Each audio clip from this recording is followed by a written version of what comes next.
Hello बच्चों, कैसे हैं आप लोग। आज का जो वीडियो है वो एरोमेटिक हाइड्रोकार्बन का लेक्चर नंबर 6, ठीक है।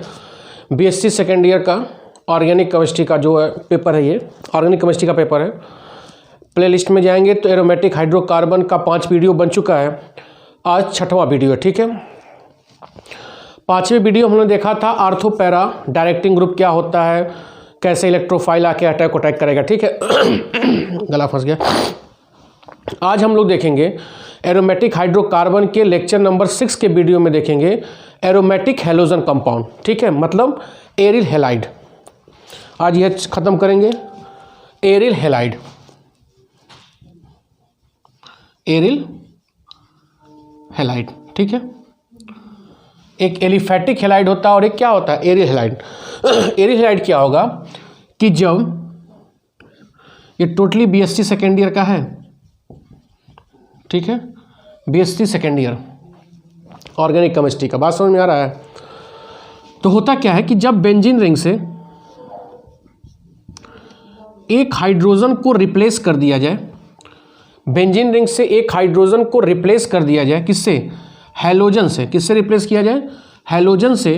तो जो भी कंपाउंड या डेरिवेटिव बनेगा वह क्या कहलाएगा, एरिल हैलाइड। बात समझ में आ रहा है, क्या कहलाएगा वो, एरिल हैलाइड।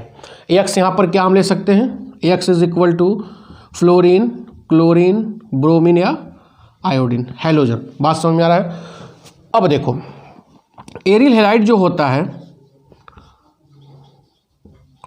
वह 2 प्रकार का होगा। एरिल हैलाइड क्या होगा, 2 प्रकार का होगा। एक होगा न्यूक्लियर एरिल हैलाइड, एक क्या होगा न्यूक्लियर एरिल हैलाइड, और दूसरा क्या होगा side chain aryl halide. Aryl halide को aromatic hydrocarbon aromatic alkyl halide बोल सकते हैं, ठीक है ना, एरोमेटिक एल्किल हैलाइड।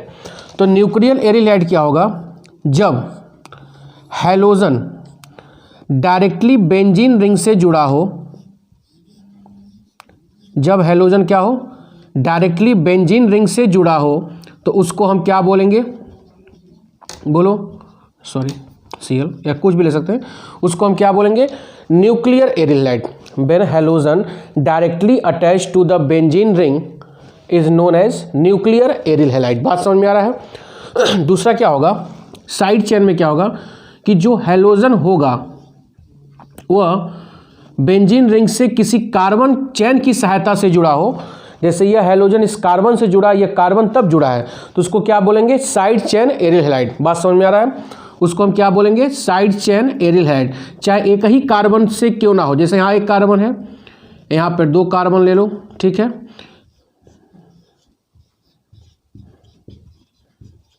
क्लियर हो रहा है। तो एरिल हैलाइड हमने यहाँ पर 2 प्रकार का लिया है, एक है न्यूक्लियर एरिल हैलाइड और दूसरा क्या है, साइड चेन। तो न्यूक्लियर एरिल हैलाइड क्या होगा, डायरेक्टली अपना 1 मिनट कहाँ गया, डायरेक्टली बेंजीन रिंग से जुड़ा होगा, और साइड चेन क्या होगा, हैलोजन कार्बन से तब हैलोजन तब बेंजीन रिंग। समझ में आ रहा है। तो यहाँ पर 2 प्रकार का हमने बता दिया। आओ देखते हैं आगे, बहुत आसान चैप्टर ये सब है। एक चीज़ और, इसमें फिनॉल भी है सेकेंड ईयर में, बीएससी सेकेंड ईयर में फिनॉल है।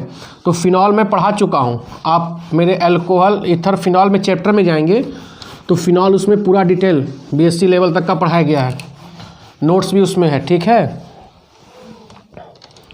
अब ध्यान दो, अब होगा preparation of aryl halide, preparation of aryl halide, ठीक है। अगली हेडिंग क्या होगी, प्रिपरेशन। हम देखेंगे कैसे है, कैसे प्रिपरेशन इसका होता है, ध्यान दो। पहला होगा बाय डायरेक्ट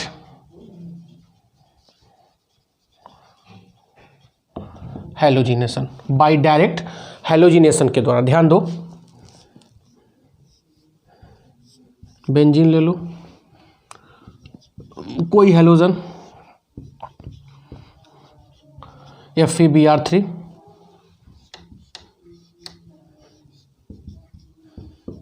क्या बन जाएगा?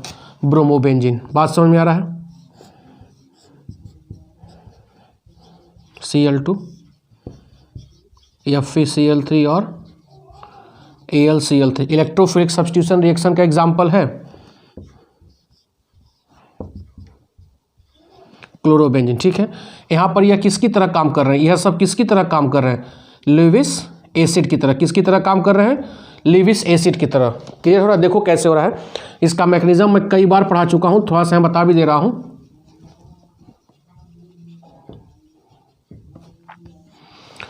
क्या मैकेनिज्म होगा? Cl2 एनहाइड्रस, ये सब क्या होगा? एनहाइड्रस, क्योंकि इनका ऑक्टेट क्या है? इनकम्प्लीट है। तो एनहाइड्रस AlCl3 यहाँ से क्या ले लेगा? यहाँ से ले लेगा AlCl4 माइनस और प्लस क्या जनरेट कर देगा? Chloronium ion. यहाँ से क्या जनरेट कर देगा? क्लोरोनियम आयन, जो किसकी तरह काम करेगा? इलेक्ट्रोफाइल। जो किसकी तरह काम करेगा? Electrophile. And this electrophile attack on benzene ring. ठीक है, देखो ये ऐसे होगा, यहाँ जाएगा, हजारों बार बताया गया है यार ये सब। यहाँ H हो जाएगा, यहाँ पर Cl, ठीक है, यहाँ पॉजिटिव। इसको क्या बोलेंगे? अरेनियम आयन। अरेनियम आयन, अरेनियम आयन क्या होता है? रेजोनेंस स्टेबलाइज होता है। ठीक है, रेजोनेंस यहाँ जाएगा तो पॉजिटिव यहाँ पर आएगा, फिर यहाँ आएगा तो यहाँ पर आएगा। ठीक है, कई बार बताया हूँ, इस नाते ही हल्का बता रहा हूँ। अरेनियम आयन, फिर जो यह अरेनियम आयन होगा इसको इस तरह लिख सकते हैं H प्लस Cl, और यहाँ से क्या आएगा? AlCl4 माइनस, यहाँ से H प्लस, यहाँ से Cl माइनस, क्या बन जाएगा? HCl। यह बॉन्ड पुनः शिफ्ट हो जाएगा और यहाँ पर क्या हो जाएगा? क्लोरोबेंजीन। तो दोनों रिएक्शन का मैकेनिज्म सेम होगा। बात समझ में आ रहा है? तो this is the example of electrophilic substitution reaction. Clear हो रहा है? जिसको बोलेंगे हैलोजिनेशन रिएक्शन। तो यहाँ पर क्या हो रहा है? Direct halogenation. क्लियर हो रहा है? Direct halogenation. अब ध्यान दो, बढ़े आगे।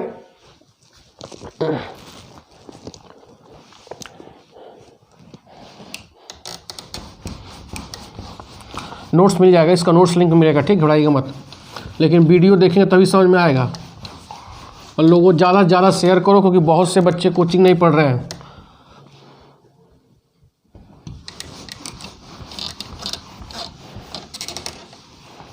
ठीक है, अब ध्यान दो। अब यही हैलोजिनेशन में मान लो इस पे कोई ऑलरेडी ग्रुप जुड़ा है। ठीक है, और यह प्लस क्या हो गया? हैलोजिनेशन हो गया AlX3। ठीक है, तब यह हैलोजन जो क्लोरोनियम आयन यहाँ बन रहा था X प्लस, वह कहाँ जुड़ेगा? तो इफ, अब अगर G क्या होगा?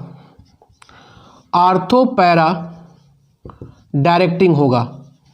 लेक्चर 5 में आप पढ़िएगा। अगर G क्या होगा? आर्थो पैरा डायरेक्टिंग होगा, तो प्रोडक्ट क्या बनेगा? Ortho and para product is form. Ortho and para product is form. और अगर इफ G क्या हो जाएगा? मेटा डायरेक्टिंग होगा। क्या होगा? मेटा डायरेक्टिंग होगा, तो कौन सा प्रोडक्ट बनेगा? Meta product is form. ठीक है, समझ में आ गया? जैसे एग्जांपल ले लो,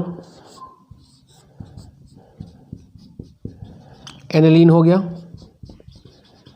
इसका हैलोजिनेशन कराओगे तो एनिलीन क्या है? रेजोनेंस खींचोगे तो नेगेटिव चार्ज आर्थो और पैरा पर आएगा, तो ब्रोमीन कहाँ कहाँ जुड़ेगा? आर्थो और पैरा पर। ये बात समझ में आ रहा है ना? बोलो। तो अगर बेंजीन रिंग पे ऑलरेडी कोई ग्रुप जुड़ा हुआ है बेटा, तो ग्रुप ही डिसाइड करेगा कि आने वाला इलेक्ट्रोफाइल कहाँ जुड़ेगा। तो ग्रुप हमको लेक्चर 5 में हम पता कर लिए हैं कि कौन सा ग्रुप कैसा होता है। अगर ग्रुप आर्थो और पैरा होगा तो आने वाला इलेक्ट्रोफाइल आर्थो और पैरा जुड़ेगा, प्रोडक्ट क्या बनेगा? आर्थो और पैरा प्रोडक्ट। अगर ग्रुप क्या होगा? मेटा डायरेक्टिंग होगा, तो कहाँ जुड़ेगा? मेटा प्रोडक्ट पे, सॉरी मेटा प्रोडक्ट पे। क्लियर हो रहा है? बोलो। अब आइए अगला प्रिपरेशन देखते हैं फ्रॉम डाई एजोनियम क्लोराइड से। किससे देखते हैं? From diazonium chloride. इस मेथड से हम फ्लोरोबेंजीन नहीं बना पाएंगे क्योंकि फ्लोरीन बहुत ज़्यादा रिएक्टिव है, तो डायरेक्ट हैलोजिनेशन नहीं कर पाएगा। ठीक है, तो उसको देखें कैसे बनाएंगे। दूसरा देखो, इसी जो दूसरा देख रहे हो उसी में बनाएंगे।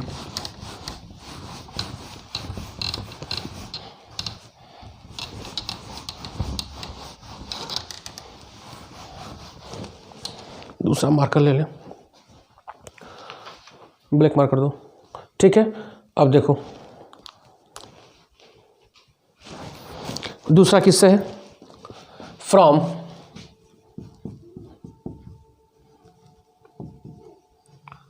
Benzene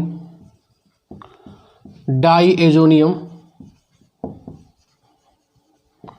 chloride. ठीक है, कई बार पढ़ा चुका हूँ, यह भी चैप्टर में पढ़ा चुका हूँ बहुत डिटेल। आप मेरे उसमें जाएंगे प्लेलिस्ट में, alkyl halide and aryl halide BSc ज़्यादा है, अगर जिसको जेएमएम की प्रिपरेशन करना है उसको एक बार ज़रूर देखिएगा। ठीक है,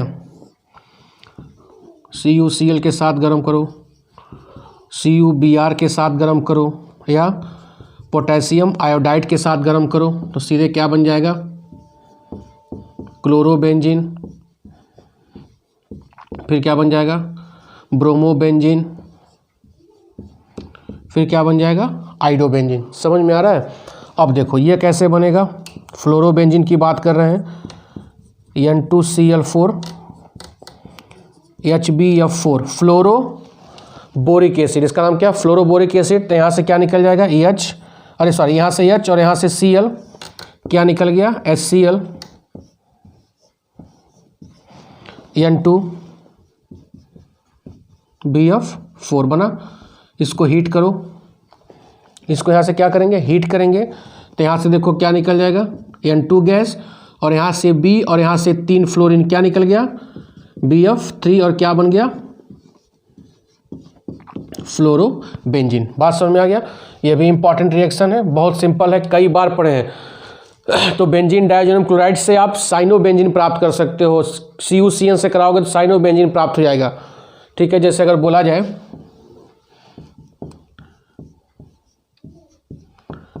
N2Cl CuCN से रिएक्शन कराओगे तो क्या बनेगा, साइनोबेंजीन। इसका कंप्लीट हाइड्रोलिसिस कराओ तो क्या बन जाएगा, बेंजोइक एसिड। बात समझ में आ रहा है। तो ये दूसरा मेथड हो गया, फ्रॉम बेंजीन डाइएजोनियम क्लोराइड। समझ में आ रहा है। अगला देखो, बोले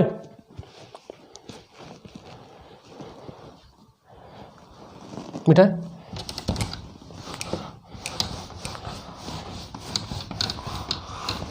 पूरा ऑर्गेनिक मैं यूट्यूब पे समाप्त कर दूंगा, निश्चिंत रहिए, घबराइएगा मत। अगला देखो, तीसरा बाई हुन्स-डिकर रिएक्शन, यह भी पढ़ा चुका हूँ, हुन्स-डिकर रिएक्शन। ठीक है, इसमें क्या होता है, सिल्वर साल्ट लेते हैं फैटी एसिड का, COO। ठीक है, इसका रिएक्शन हम कराएंगे किससे, ब्रोमीन से। इससे केवल ब्रोमोबेंजीन प्राप्त कर सकते हैं। ठीक है, यहाँ से Ag और यहाँ से Br क्या निकल जाएगा, AgBr अब प्लस CO2, और यहाँ एक Br और यह बेंजीन क्या बन जाएगा, ब्रोमोबेंजीन। क्या बन जाएगा, ब्रोमोबेंजीन। ठीक है, तो यह प्रिपरेशन हो गया क्या, किसका, एरिल हैलाइड्स का। ठीक है, अब देखो, अब हम लोग थोड़ा देखेंगे chemical property of aryl halide. Chemical property of aryl halide. तो जो बेटा एरिल हैलाइड होता है वह जनरली न्यूक्लियोफिलिक रिएक्शन नहीं देता है, न्यूक्लियोफिलिक रिएक्शन नहीं देगा, न्यूक्लियोफिलिक सब्स्टिट्यूशन रिएक्शन नहीं देता है, लेकिन हमको कंडीशन क्या अप्लाई करना पड़ेगा, ड्रेस्टिक कंडीशन, मतलब टेम्परेचर बहुत ज़्यादा हमको वहाँ पर क्या करना पड़ेगा, बढ़ाना पड़ेगा। तो अगर एरिल हैलाइड बोला जाए कि न्यूक्लियोफिलिक सब्स्टिट्यूशन रिएक्शन या न्यूक्लियोफिलिक रिएक्शन क्यों नहीं देता है, उसका कारण क्या है, देखो। ठीक है, यह Cl हो गया। तो यहाँ रेजोनेंस की वजह से डबल बॉन्ड कैरेक्टर आ जाएगा, यहाँ पर डबल बॉन्ड कैरेक्टर आ जाएगा। बात समझ में आ गया? डबल बॉन्ड कैरेक्टर आ जाएगा। तो डबल बॉन्ड कैरेक्टर जब आ जाएगा तो न्यूक्लियोफाइल से यह आसानी से रिप्लेस नहीं हो पाएगा। तो यही कारण है कि जो एरिल हैलाइड होता है वह न्यूक्लियोफिलिक सब्स्टिट्यूशन रिएक्शन आसानी से नहीं देता है। कारण क्या है कि रेजोनेंस, दो कारण देखो, तो मिटा दो मैं इसको और डिटेल समझा दिया जाए। न्यूक्लियोफिलिक जैसे देखो,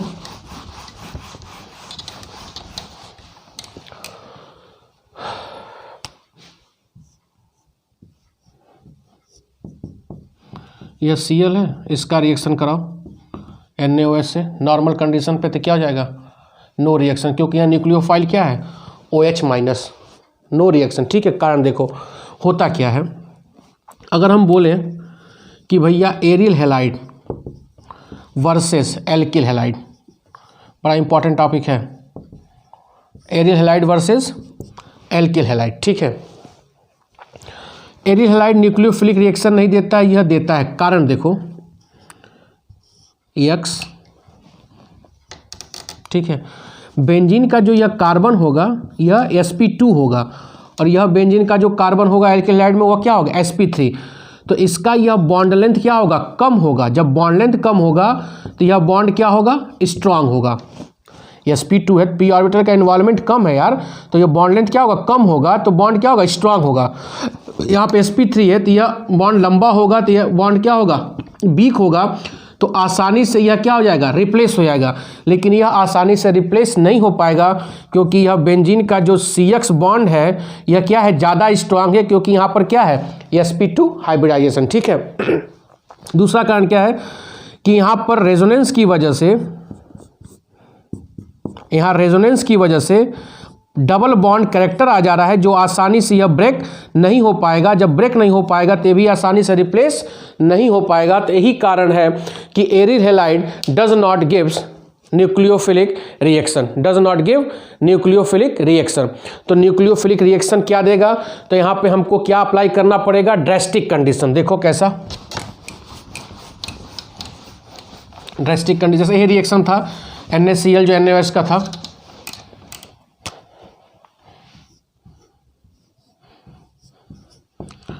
अब इसी NaOH का करना हो रिएक्शन तो यहाँ टेम्परेचर क्या देना पड़ेगा? 350, तब जाके क्या बनेगा?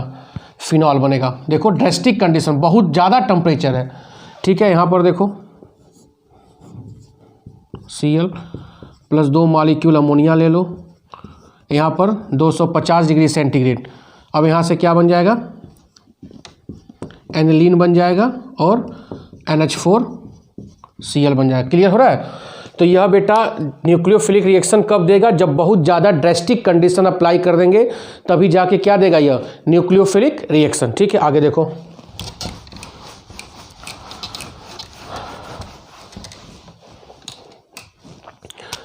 अब जो हैलोजेंस होते हैं Cl, ये आर्थो पैराडाइटिंग ग्रुप होते हैं। तो इसका तुम अगर नाइट्रेशन कराओगे, सब पढ़ा दिया गया है, H2SO4, या इसका तुम क्या कराओगे? सल्फोनेशन कराओगे। यह क्या हो गया? नाइट्रेशन। यह क्या हो गया? सल्फोनेशन। यह क्या हो गया? एल्काइलेशन। सब पढ़ा दिया गया ना। तो यहाँ पर इलेक्ट्रोफाइल क्या होगा? NO2 प्लस, यहाँ पर सल्फोनिक एसिड, देखो क्या बनेगा? एक आर्थो पोजीशन पर प्लस एक क्या होगा? Para position. समझ में आ रहा है? सल्फोनेशन कराओगे तो SO3H या तो आर्थो पे जुड़ेगा या तो कहाँ जुड़ेगा? पैरा पर।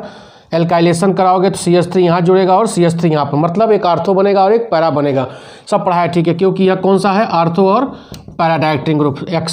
ठीक है, तो यह बेटा एरोमेटिक हाइड्रोकार्बन का मैंने एरिल हैलाइड का हमने काफ़ी डिटेल में आपको मैंने पढ़ा दिया। ठीक है, और 2-4 रिएक्शन है जो बहुत सिंपल है, जो आप अच्छी तरह से जानते हो। ठीक है, बोलो। ठीक है, तो अब जो अगला चैप्टर मैं शुरू करूँगा ऑर्गेनिक, इसमें पूरा समाप्त हो जाएगा। नोट्स आपको पूरा लिंक इसमें मिल जाएगा। सभी लोगों को शेयर करिए। ठीक है, बहुत बहुत धन्यवाद।